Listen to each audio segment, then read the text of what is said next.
Hi, everyone. It's me, Krylios, Team Racing Productions MC and producer. And welcome to the Team Racing YouTube channel, Ashwani Jain. Hello, hello. Good to see you. Hello. Welcome. It's so great to have you here. Likewise, I appreciate the opportunity. Certainly. Now, Ashwani, you are running for governor of Maryland in 2022. Wow. Tell me, what is it about this time why it was right for you to do this? And introduce yourself as well to our audience for those who don't know you. Yeah, absolutely. So my name is Ashwani Jain. I use he, him pronouns. I'm a 32-year-old cancer survivor who's also a son of immigrants. I'm a product of Maryland public schools. I've been able to work in the public, private, and nonprofit sectors. And I had the opportunity to serve in President Obama's White House and also in 2 federal agencies. Wow. And at the end of the day, I am running for Maryland governor to make our politics more inclusive and accessible. And I believe I have the experience and the perspective needed to serve this position well. Certainly. Well, let's talk a little bit about, some of the issues you have on your heart, maybe, some of the plans you have for Maryland, if you like, Ted. Talk to me a little bit about those. Yeah. So, one of the things I always start off by acknowledging the elephant in the room. I have a baby face. I'm super young. If I have the honor of winning the election next year, I would actually be the nation's youngest governor. Wow. But like I mentioned, I also have both the experience and perspective needed to serve the residents of Maryland well. Yes. The idea is, how do we make our politics more inclusive and accessible? That's why I have already built one of the largest grassroots campaigns in the state of Maryland. I'm the first statewide candidate in the US to also be 100% volunteer run. We crowdsource policy and strategy, and we commit to only free events.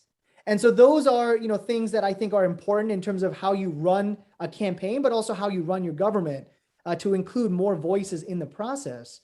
And then from a policy wise, I've shared actually over 60 detailed policies on my website, janeforgovernor.com. One of them is what I'm calling my Maryland Now plan. It's fully paid for and does 5 things.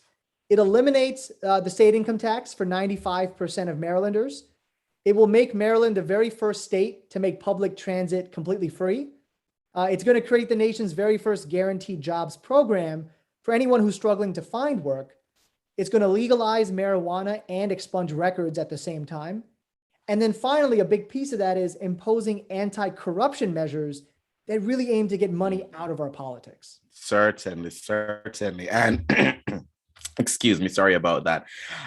These plans certainly to change Maryland politics in a certain way, change the way how things are done so that it can feel, more inclusive for people to want to get involved with politics. And how important is it for the layman, the layperson, us as citizens to get involved with politics?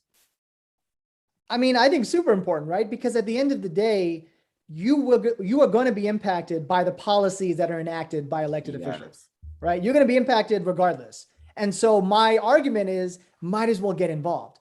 But the issue that I've also seen oftentimes is, normally communities of color, people from rural communities, younger folks, we may want to get involved in politics, but it's difficult to do so, right? We have a lot of our own struggles and our own lives going on, but then the political process can seem intimidating, right? It's not an easy process to understand. There's a lot of big names with big connections who talk in wonk and are not really able to connect with you on a one-on-one basis.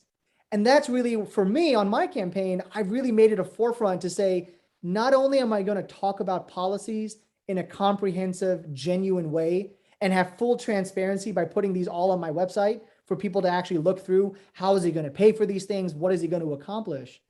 But then the way in which I'm running my campaign, having 100% volunteer base, including people as young as middle schoolers, all the way to those that are retired, and in every single county in the state of Maryland, to actually just say, hey, we're going to give you a seat at the table, not once I'm elected, but right now from day one of my operation, so that if you have ideas on policy, if you have ideas on strategy, whether you know the lingo or not, whether you have connections or not, I'm going to listen to you and actually work with you on figuring out what are the best strategies and policies that my campaign should pursue.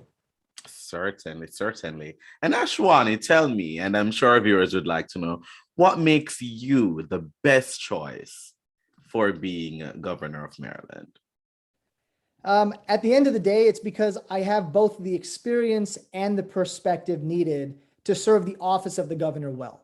For me, I have been able to work in the public sector, the private sector, and the nonprofit sectors. I've helped manage the political appointee process in the Obama White House. I was working to get over 400,000 Marylanders access to healthcare when I was at the U.S. Department of Health and Human Services. I've been able to work on affordable housing issues when I was at the U.S. Department of Housing and Urban Development. And I also helped get the NIH and the FDA billions of dollars when I was then Vice President Biden's Director of Outreach for what was called the Cancer Moonshot. And so professionally, I have a lot of those experiences, but equally important, I'm a product of Maryland public schools. I'm a son of immigrants and minority-owned small business owners. And I'm a cancer survivor who knows exactly what it feels like to be written off or have other people make decisions for me instead of with me.